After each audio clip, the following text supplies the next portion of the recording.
Hey guys, it's Karen, and I'm here with Jeremy Wilson, trombone professor at Vanderbilt University. Hello, Jeremy. Hey Karen, how are you? Good. How are you? I'm doing great. We're holding cupcakes. We are.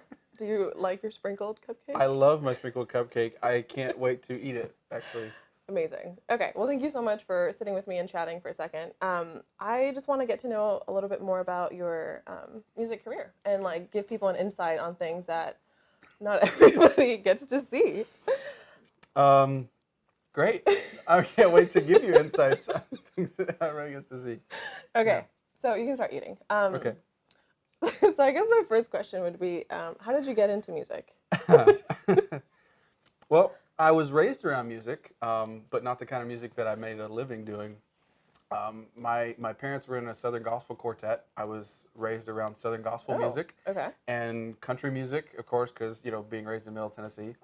And I got into playing trombone in sixth grade. Basically, I had a couple family members that were into music and were in the band, and they were older. I thought they were cool, so I wanted to join the band. Sure. And actually, I wanted to play saxophone. I don't know if you knew that or not. I did wanted to not. play saxophone, and but the band classes at my school, signed up for them alphabetically, and I'm a W last name, Yeah. so there weren't any spots left for saxophone. I had to either do trumpet or trombone. And so I tried out both of them. I like trombone. So, Right. but I mean, that's how I got into music as far as playing the trombone. But I initially wanted to be a band director actually. Okay. When I started pursuing music in college and stuff, I wanted to be a band director. Thought I would be a high school or middle school band director, and it wasn't until later that I decided that my education track was going to take a different path. Yeah. Yeah. Awesome. Eat my cupcake. Yeah, go for it. So tell me about your time at UNT, because you got your undergrad there? Yes. No. Okay. I got my Your master's degree. Okay, Got my undergraduate at the University of Tennessee in Knoxville. that's right. Up Okay. the road from here, and decided to go to the University of North Texas for my master's degree because I wanted to kind of have my hands in everything. Okay. And they had a teaching fellow position that I earned, and so that allowed me to teach undergraduate students. So I had like 6 undergraduate students that I was teaching private lessons. I conducted a trombone ensemble. I was playing jazz and playing chamber music, and I just kind of do a little bit of everything, which is what I wanted to do. Okay. And yeah, I studied with Vern Kagarice while I was there. Also a little bit Tony Baker and also Jan Kagarice, but my main teacher there was Vern Kagarice. What qualities from your time at UNT did you learn from Vern and Jan and everyone that influenced your career? Well, one of the main things I learned from Vern was, as a performer, it's all about the music. That if we're not making music, if we're not communicating, then what we do is useless. And my embouchure is going to be obsolete in 20 years if it's not a window into some sort of artistic endeavor, right? Right. So, and as a teacher, what I learned from him the most was that it's all about the students. That everything that I do is about being there for the students, and the end game is that the students will get something from me. Yeah. So those values are the two that are the sort of the core for me as both a performer and a teacher. So your career took a turn after your time at UNT, like right after. Can you tell us how it feels to be retired from the VNFL at 29? Like, no big deal. Yeah. So definitely the path that I took is different than most people would take into a major orchestra and out of a major orchestra. Sure. The way I got in there was like, how did that even happen? And then I only stayed for 5 years before I left. It feels good though, because I had that amazing experience and I got to play hundreds of concerts with all the great conductors and see the world and all that kind of stuff. Ultimately, like that wasn't what I was wired to do, and so it feels great because now I had that experience, but now I'm doing what I was wired to do, which is teach. Yeah.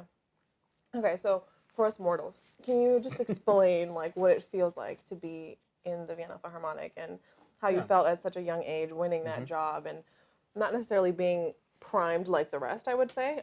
You were very passionate about education, and you obviously still are. How did all of that, come to be? How did it feel? And what was your biggest takeaway from that experience? So it felt, first of all, very overwhelming at first because, like you said, I had never intended to be in the orchestral world as a career. In fact, I had never taken an orchestral audition. It was my first ever audition. Okay. And Whatever. Yeah.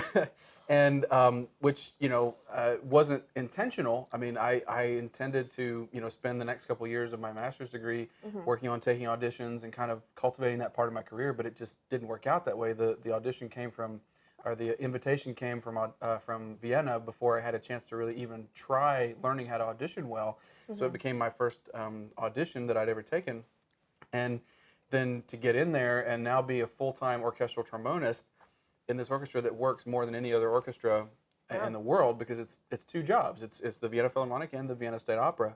So you're performing 15, 16, 17 nights a month in the opera, but also a full-time symphony orchestra. So it was just a lot of work and not a lot of rehearsal time, especially in the opera. Rehearsals are not unheard of, but for most of the operas, you don't get any kind of rehearsal.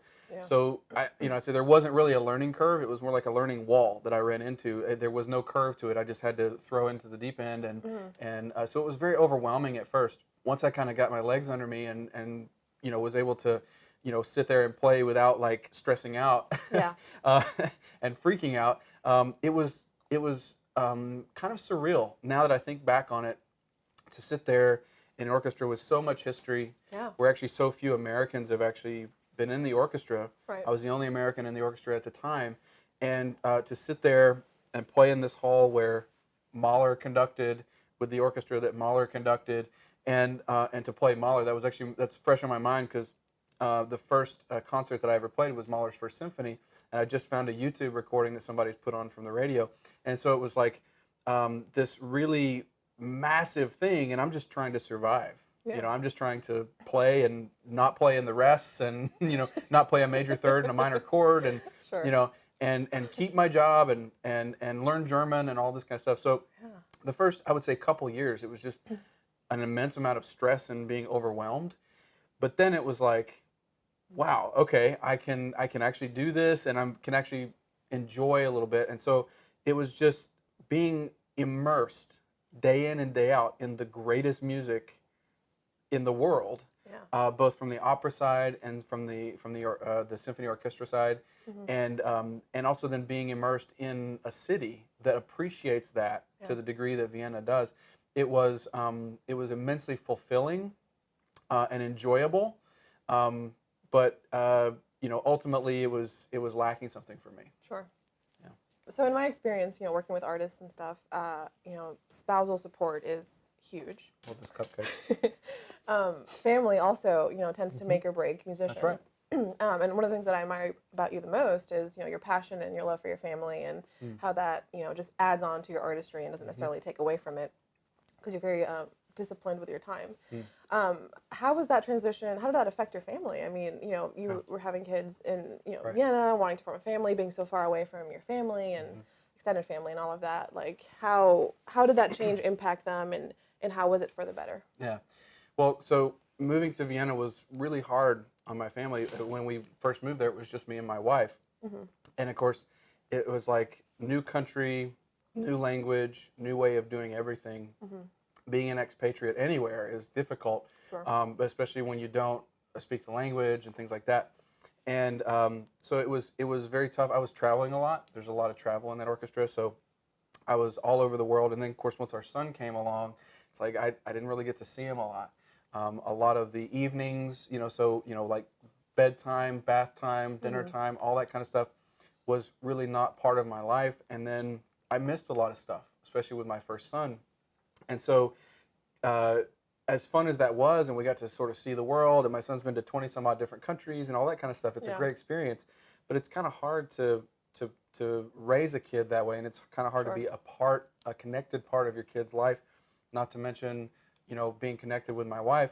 So coming back to the States and being back in our home state where we've got family here, my brother is here, my parents are here, my mother-in-law actually lives with us now, like, Awesome. we're able to be around extended family and Sure. do all of those things that we did as kids growing up, and family can be around for birthday parties and soccer games and all of this Sure. kind of stuff. It's those things that from a family perspective has just made this an incredible move.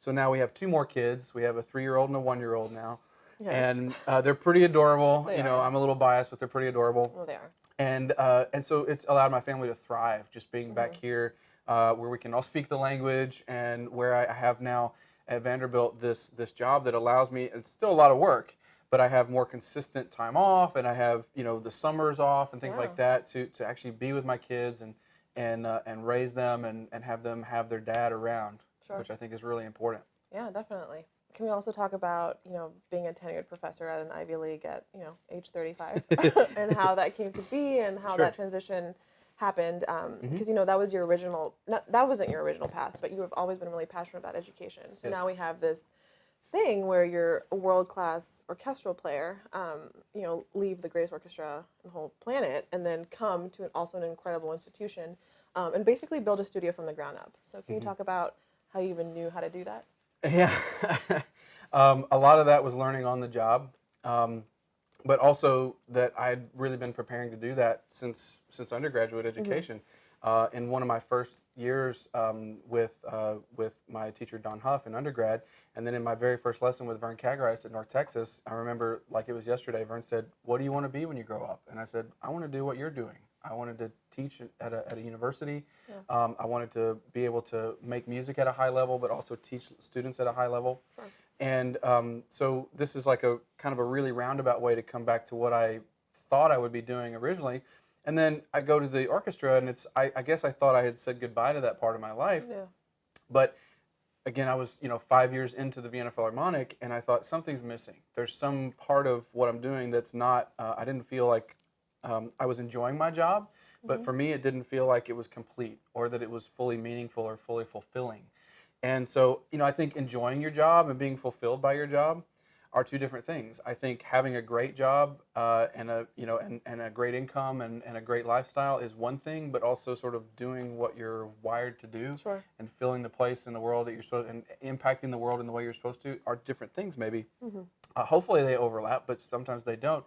In this case, I started to look, where could I go? What could I do that would actually help me get back to the States, and also for family reasons, and then also give me a chance to be in a position where I could do something meaningful and impactful. Yeah. But yet I still want to make music. I don't want to go into a position where I can't practice and I can't, have a performance career. Sure. So it was actually through Vern that I heard about this position being open here at Vanderbilt, and it had previously been an adjunct position that they were turning into a full-time tenure track thing, which made it feasible, and the benefits and the pay and all that kind of stuff made it actually feasible that I could do it. And I came and visited the Blair School. I had grown up in this area, but the Blair School in the intervening time had grown and changed into what it is now. Yeah. And the moment I stepped into this building 5 years ago and looked around it and met the students and met the other faculty, I'm going, this is not the Blair School that I grew up with. This is something wholly different in a good way. And it's like, this is a place where I could make a difference. And this is a place where I could come and flourish and thrive. And it was, it's like, I'm gonna try for this thing. And if they give it to me, I'm gonna take it. Yeah. And that happened. So I was fortunate enough to be granted this position. Coming here, it was another steep learning curve because I had never had a full-time educational position. And so coming in here and building a studio up, learning how to recruit, learning how to establish a culture, learning how to deal with the day in and day out, all the academia stuff, syllabi, registration, advising, all that stuff. It turns out I'm pretty good at it, but it was very hard. It was a lot to learn in the first year or two. Fortunately, there's a really nice environment here where they allow new faculty to sort of get their feet under them. They don't throw too much at you at first. Sure. And but it was a very steep learning curve there as well. So one of my favorite things about you, in addition to like a million things, is how much you're. I'm just gonna eat this cupcake. Yeah, go for it. How much you're willing and eager to learn. Because for me, I always feel so privileged to get to work with world-class musicians and to be surrounded with people that my peers consider to have reached the pinnacle of success. But there's so much behind the scenes that people don't get to see For sure. and witness. But it's not all positive, but it's also what you make of it. So I love that you're always willing to learn and to try new things. But in the spirit of that, what is something that you have learned recently, or one of your top 3 things that you've recently learned that you've applied to your career that has made a difference within the last 6 months? I think the big thing is rather than waiting for things to happen, that I have to happen to things. A very few things in my life have, or some really important things in my life have happened because I just found myself in the midst of this great opportunity. Yeah. The Vanderbilt, or not the Vanderbilt audition, but the Vienna audition was one of those things. that it's like I worked very hard to prepare for it, and once I got the opportunity, I was able to capitalize on it. But that opportunity just kind of came to me, and it's like not everything happens that way. Right. If I want to have this happen in my career, if I want to be this kind of teacher, if I want to create this kind of culture, I'm going to have to be the one that actually does it. Yeah. So I've been talking a lot to myself and a lot to my students about proactivity and about not waiting for things to happen, but actually going and happening to things. Yeah, it's awesome. So, as someone that's pouring into the next generation of musicians, essentially, what is something that you would go back and not necessarily do differently, but think differently? I actually sometimes go around and I give a talk on things that I wish I could go back and tell myself.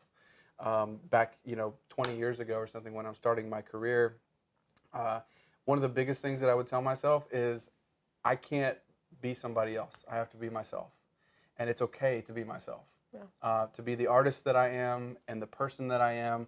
I spent a lot of my career trying to be somebody else, or try to be a carbon copy of my heroes, or people that or do the things that I thought I should do rather than the things that I really wanted to do. There are a lot of things that I do wish that I could go back and sort of tell myself, but also I don't wish that I could go back and tell myself, Right. unless I knew that I would still end up here, because I'm happy with where I ended up, and a lot of those lessons that I learned through some pain or some strife or some struggle, and so I don't, would I have learned that lesson if I didn't have that pain and that strife? So, I wish, or I do think that I could have gotten where I am a little bit faster, or maybe in a more healthy way, Yeah. if I had thought more about being a healthy person in general, Yeah. rather than just trying to go win a bunch of competitions, go win a job, and Yeah. then you can be mentally and emotionally, spiritually healthy later. It's like Sure. all of that. It would have been nice to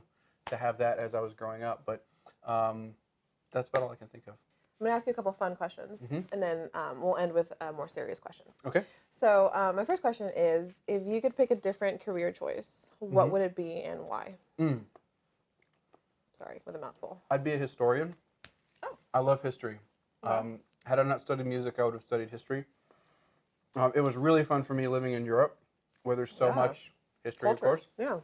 Yeah. And I'm especially fascinated with European history and things like that, the history of Western civilization, and so much of it happened there. And I love going to places. So it either be a historian or maybe a travel agent, because I love traveling. And I've always had this desire to sort of see the world. I have my flag collection and all this kind of stuff, Yeah. trying to get to as many different countries and different places as I can. And so that would be the career choice I would probably do if I weren't doing music. What is your most favorite place that you've ever traveled to, and why? Okay, as I look to. This is so elegant. This is so elegant. Gigi's Cupcakes. I love. Yeah, Gigi Butler's a friend of mine. My favorite place I've been. It's maybe a tie. Australia sticks out. You've been to Australia? I've been to Australia. Oh my God, tell me everything. I was able to take my wife, and we went to Australia for 10 days on tour with the Philharmonic. And Wow.